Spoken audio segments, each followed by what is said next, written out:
राधे राधे।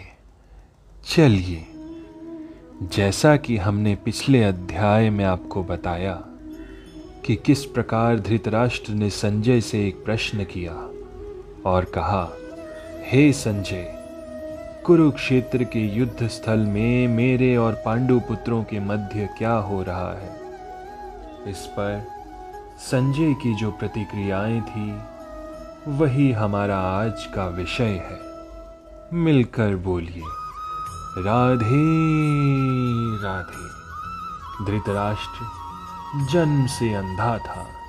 दुर्भाग्यवश वो आध्यात्मिक दृष्टि से भी वंचित था। वो ये भी जानता था कि उसी के समान उसके पुत्र भी धर्म के मामले में अंधे हैं और उसे विश्वास था कि वे पांडवों के साथ कभी समझौता नहीं कर पाएंगे, क्योंकि पांचों पांडव जन्म से ही पवित्र थे। फिर भी उसे तीर्थ स्थान के प्रभाव के विषय में संदेह था। इसीलिए संजय युद्ध भूमि की स्थिति के विषय में उसके प्रश्न के मंतव्य को समझ गया। अतः वह निराश राजा को प्रोत्साहित करना चाह रहा था। उसने राजा को विश्वास दिलाया कि उसके पुत्र पवित्र स्थान के प्रभाव में आकर किसी प्रकार का समझौता करने नहीं जा रहे हैं। उसने राजा को बताया कि उसका पुत्र दुर्योधन पांडवों की सेना को देखकर तुरंत अपने सेनापति द्रोणाचार्य को वास्तविक स्थिति से अवगत कराने गया। यद्यपि दुर्योधन को राजा कहकर संबोधित किया गया है, तो भी स्थिति की गंभीरता के कारण उसे सेनापति के पास जाना पड़ा। अतएव दुर्योधन राजनीतिज्ञ बनने के लिए सर्वथा उपयुक्त था, किंतु जब उसने पांडवों की व्यूह रचना देखी तो उसका ये कूटनीतिक व्यवहार उसके भय को छिपा न पाया और वो अपने सेनापति, अपने आचार्य द्रोणाचार्य के पास चला गया और वहां जाकर वो द्रोणाचार्य से कहता है, हे आचार्य, पांडु पुत्रों की विशाल सेना को देखें, जिसे आपके बुद्धिमान शिष्य द्रुपद के पुत्र ने इतने कौशल से व्यवस्थित किया है। परम राजनीतिज्ञ दुर्योधन महान ब्राह्मण सेनापति द्रोणाचार्य के दोषों को इंगित करना चाहता था। अर्जुन की पत्नी द्रौपदी के पिता राजा द्रुपद के साथ द्रोणाचार्य का कुछ राजनीतिज्ञ झगड़ा था। इस झगड़े के फलस्वरूप द्रुपद ने एक महान यज्ञ संपन्न किया, जिसमें उसे एक ऐसा पुत्र प्राप्त होने का वरदान मिला जो द्रोणाचार्य का वध कर सके। द्रोणाचार्य इसे भली भांति जानता था, किंतु जब द्रुपद का पुत्र धृष्टद्युम्न युद्ध शिक्षा के लिए उसको सौंपा गया, तो द्रोणाचार्य को उसे अपने सारे सैनिक रहस्य प्रदान करने में कोई झिझक नहीं हुई।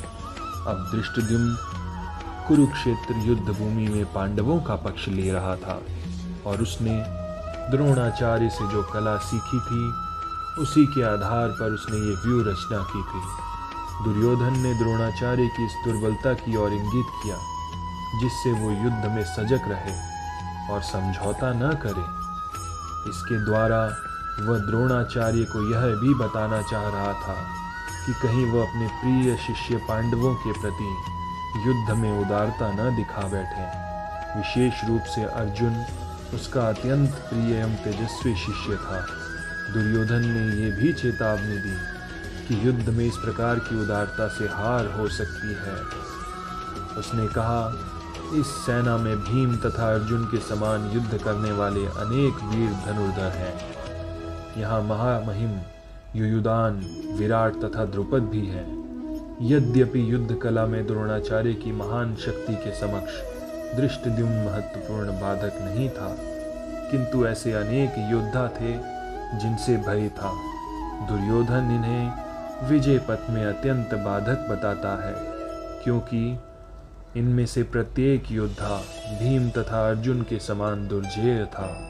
उसे भीम तथा अर्जुन के बल का ज्ञान था, इसीलिए वो अन्यों की तुलना इन दोनों से करता है। इनके साथ ही दृष्टकेतु, चेकितान, काशीराज, पुरुजित, कुंती भोज तथा शैब्य जैसे महान शक्तिशाली योद्धा भी पांडवों के साथ थे। पराक्रमी युद्धामन्यु, अत्यंत शक्तिशाली उत्मौजा, सुभद्रा का पुत्र, द्रौपदी के पुत्र, ये सभी महारथी पांडवों के साथ थे। किंतु हे ब्राह्मण श्रेष्ठ, आपकी सूचना के लिए मैं अपनी सेना के उन नायकों के विषय में भी बताना चाहूँगा जो मेरी सेना को संचालित करने में विशेष निपुण है। ये कहते हुए दुर्योधन आचार्य द्रोणाचार्य के समक्ष अपनी सेना का विवरण करता है।